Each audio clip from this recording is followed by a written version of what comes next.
হালালি।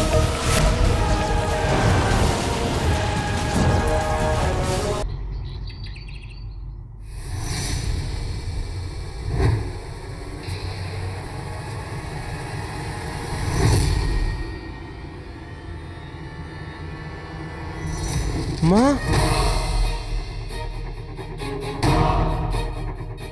মা, কি হলো মা? মা!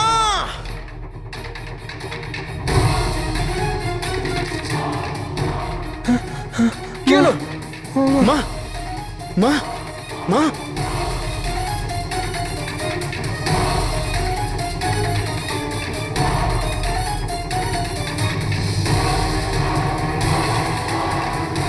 চলো। কোথায় গেল ওই মহিলা?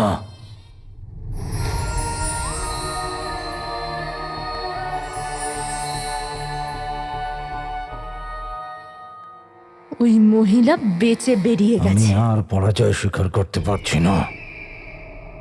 আমাদের এবার ওই কালো চোরের রক্ষককে যে কোনো মূল্যে ধরতে হবে। ওই কালো চোর আর ওর রক্ষক আমাদের হাত থেকে বেরিয়ে যেতে পারে, কিন্তু ওরা আমাদের থেকে বাঁচতে পারবে না। আমরা ওদের খুব কাছে আছি। রক্ষককে কামড়েছে 3 দিন হয়ে গেছে। খাতুবার বিষ ওর শরীরে ছড়িয়ে পড়েছে। 4 দিন পর ও একটা জীবন্ত লাশ হয়ে যাবে। আর ওই 4 দিনে আমি ওই রক্ষককে তোমার পায়ের তলায় নিয়ে আসবো। প্রার্থনা করবো যাতে এরকম হয়, এতে তোমারই ভালো হবে। আর এখন শেষ প্রতিযোগিতা হবে ঝুমকি মিয়া আর গুলবদন মিয়ার মধ্যে। আর এই প্রতিযোগিতায় জয়ী হবে মহলের রক্ষক, মানে প্রাসাদের রক্ষাকারী দলের সিপাহী। যা, আরে ও অজ্ঞান হয়ে গেছে, ওর গলায় তরোয়াল রাখ। যা যা যা যা। আরে যা না, তাড়াতাড়ি যা। আর এখন শেষ প্রতিযোগিতার জন্য গুলবদন মিয়া চলে এসেছে, কিন্তু ঝুমকি মিয়ার ইমারত এখনো পড়ে আছে।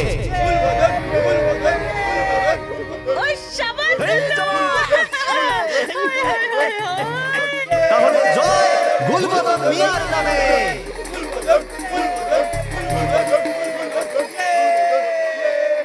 গুলবদন মিয়া হতে চলেছে প্রাসাদের সুরক্ষা দলের সিপাহী।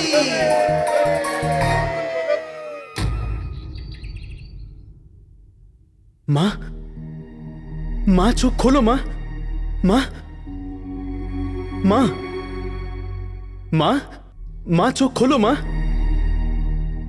মা।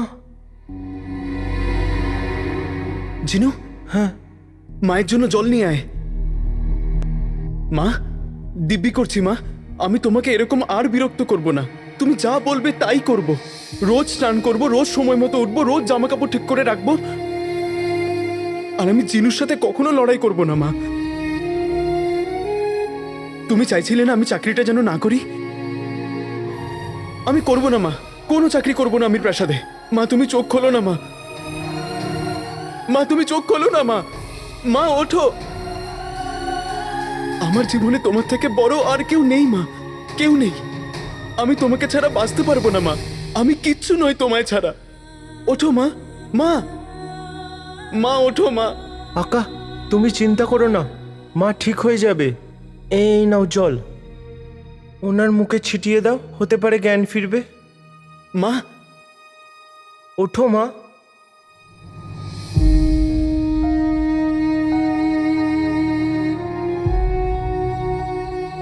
জিনু, মা, মা, তুমি ঠিক আছো তো মা? আকা, না, তোমার শরীর একদম ঠিক নেই। আমি আমি হাকিম সাহেবকে এক্ষুনি ডেকে নিয়ে আসছি, ঠিক আছে? জিনু, তুই মায়ের খেয়াল রাখ, আমি এক্ষুনি আসছি। মা, মা, মা, আকা,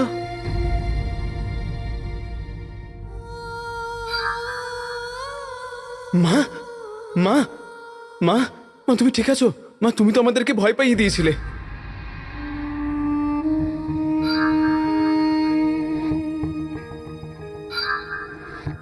মা তুমি আমার কথা শুনছো তো?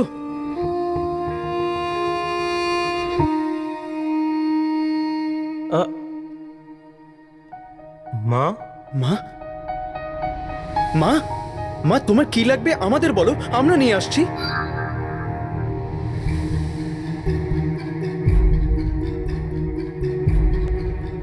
মা মা মা তোমার শরীর একদম ঠিক নেই, তোমার বিশ্রামের প্রয়োজন।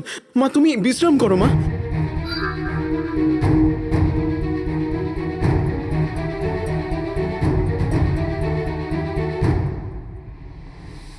মা কি হয়েছে মা?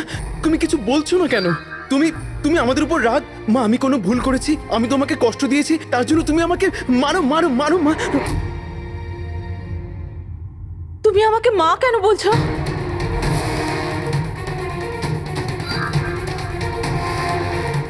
কে কে কে তোমরা দুজনে? আর আমি কোথায় আছি?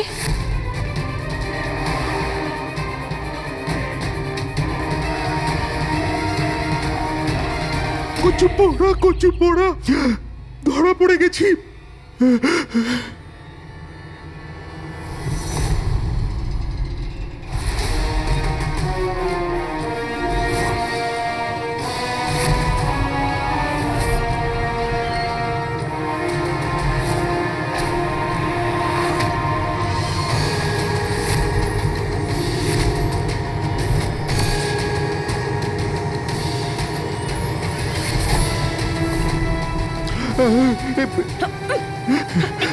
রাজকুমারী আটকাও!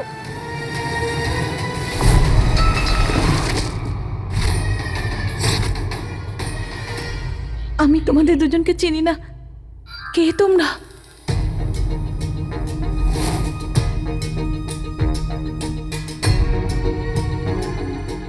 এটা তোমরা আমাকে কোথায় নিয়ে এলে? কোন জায়গা এটা?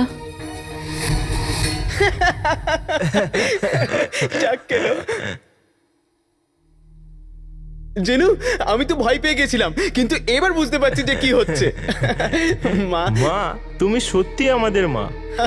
আমরা দুজন মানছি বানানো ভাই, কিন্তু তুমি তো আমাদের আবার বোকা বানিয়ে দিলে। আর তোমার শরীর খারাপ তারপরেও তুমি এত মজা করছো, বাহ। বাহ! ছাড়ো আমায়!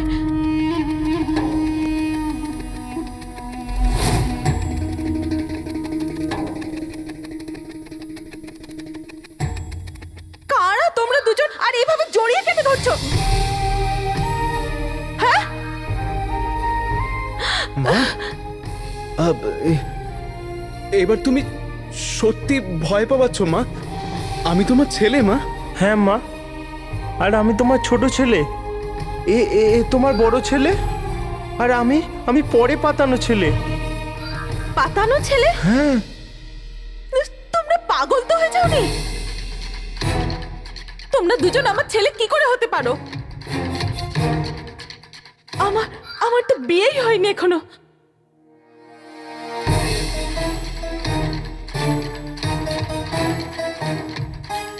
হ্যাঁ, তোমরা দুজন মিথ্যেবাদী।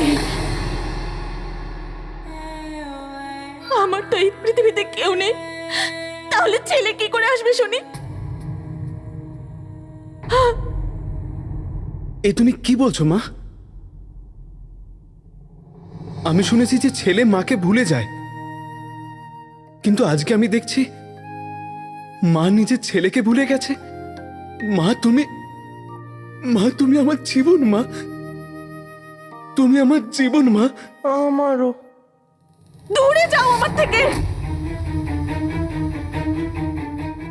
আমি তোমাদের দুজনকে চিনি না। তোমরা দুজনে অচেনা আমার কাছে।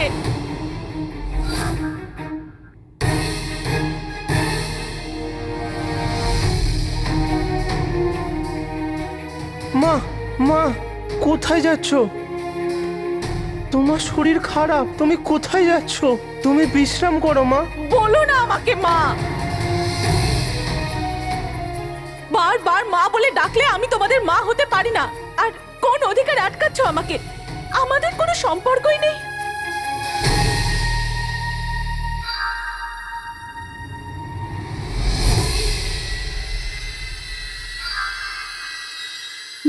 না তুমি আমার ছেলে, না আমি তোমার মা।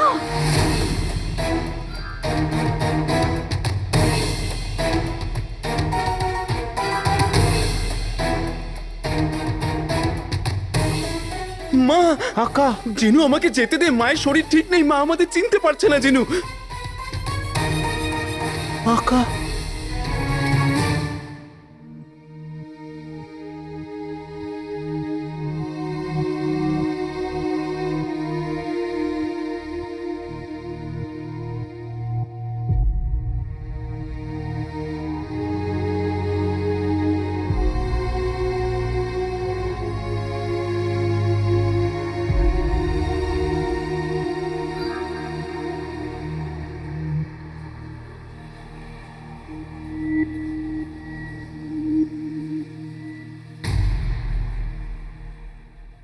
মা,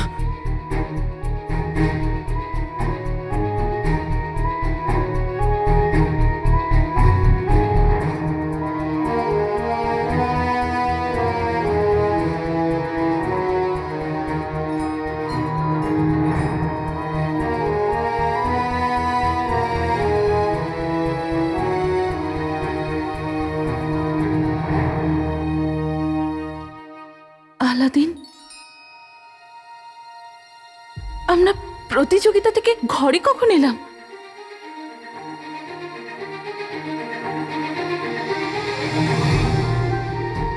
মা,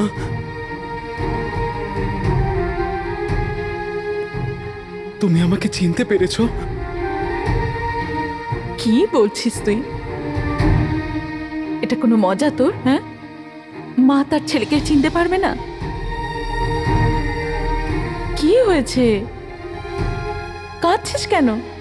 একে তো আমার এমনি শরীর খারাপ, তারপর তুই বিরক্ত করছিস আমাকে। মা, ওটা তুমি তো আমায়...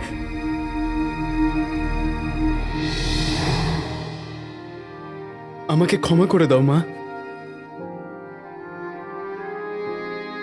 আমি প্রাসাদের সুরক্ষা দলের সেপাই চাকরিটা পাইনি, আমি বিফল হয়েছি।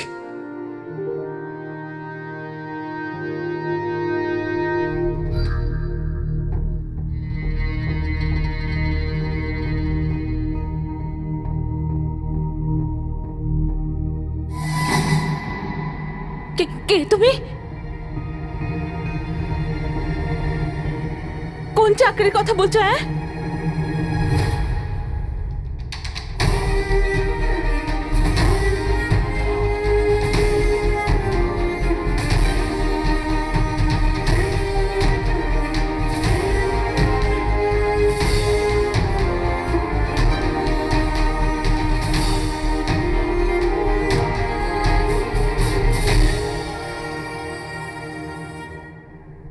আকা ওই দেখো চিহ্ন।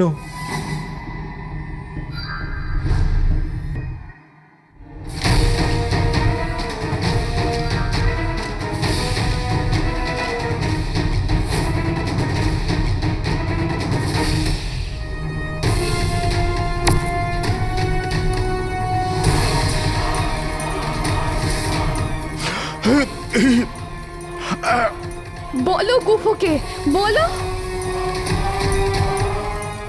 গুফোকে, আমাকে বলো, আমি বাবাকে বাঁচাতে চাই। বলো গুফোকে, বলো বলো বলো।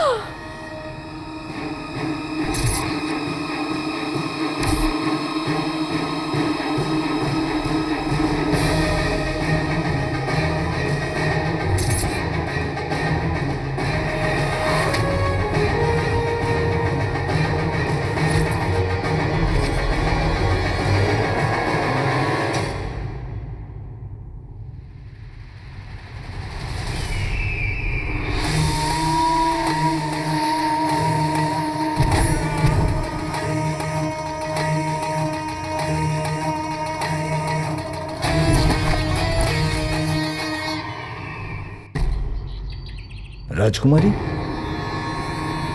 সব ঠিক আছে তো? আর ইনি কে? আর ইনি বাদশার পোশাকে কি করছেন? এ বহুরূপী যে আমাদের সবাইকে বাবা এসেছে বোকা বানাচ্ছিল।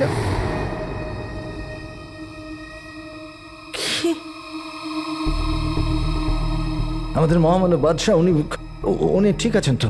আমি এর কাছে এটাই জিজ্ঞেস করার চেষ্টা করছি কখন থেকে। বলার আগে কেউ এর ওপর আক্রমণ করে। এই কাজটা কোনো একটা মানুষের নয়। বল, তোকে এখানে কে পাঠিয়েছে? আমি জানি একে এখানে গুফো পাঠিয়েছে।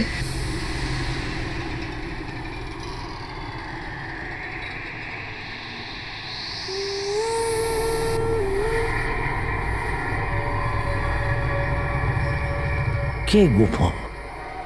সেই যে বাবার থেকে বাগদাদকে কেড়ে নিতে চায়। আমি ওকে কবে থেকে খুঁজছি, কিন্তু আমি কিছুই পাইনি হাতে। কিন্তু এ স্বীকার করেছিল যে এসবের পিছনে গুফোর হাত আছে। ও আমাকে বলতেই যাচ্ছিল যে গুফো কে, কিন্তু তার আগে এর ওপর কেউ হামলা করে দেয়।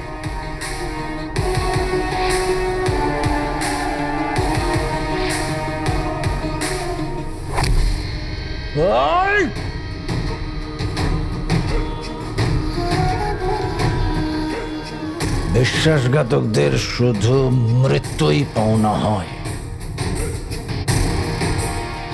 তুই আমাদের বাদশার জায়গা নেবার চেষ্টা করেছিস, তুই বাঁচবি না। আমি বলছিলাম যে ওনাকে মেরে কোনো লাভ হবে না, ওনার উপর হামলা করা হয়েছে।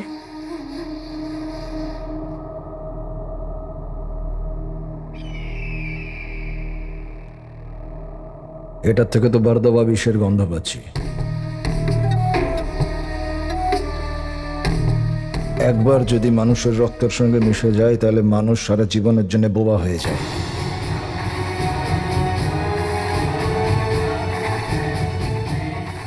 কিন্তু এর চিকিৎসা আমাদের হাকিমের কাছে নিশ্চয়ই আছে।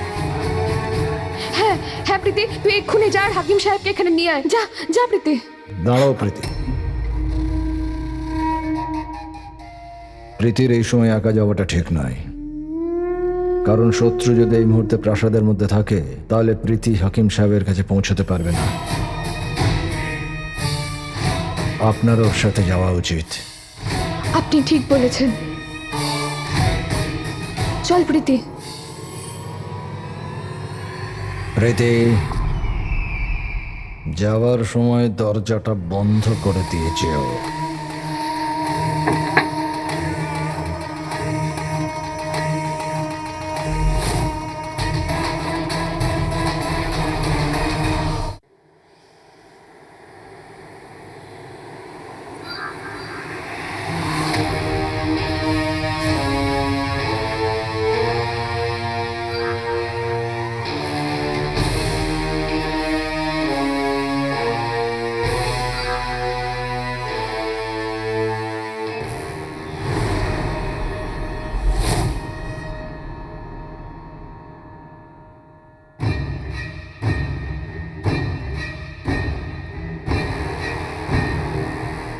জিনু, এই মায়ের গলায় ওই চিহ্নটা কিসের? ওটা ক্ষত তো, তাহলে চকচক করছে কেন?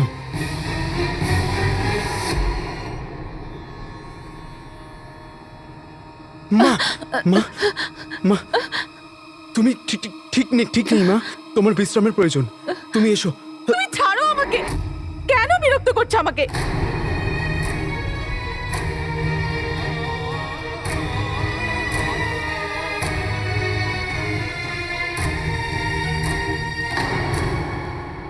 আকা, মায়ের ঘাড়ে যে চিহ্নটা দেখতে পেলে ওটা কোনো সাধারণ চিহ্ন নয়, ওটা জাদুর খাতুবার কামড়ানোর চিহ্ন। জাদুর খাতুবা? এ কি বলছিস জিনু তুই? খাতুবা মানে জাদুর শক্তিওয়ালা বিছে।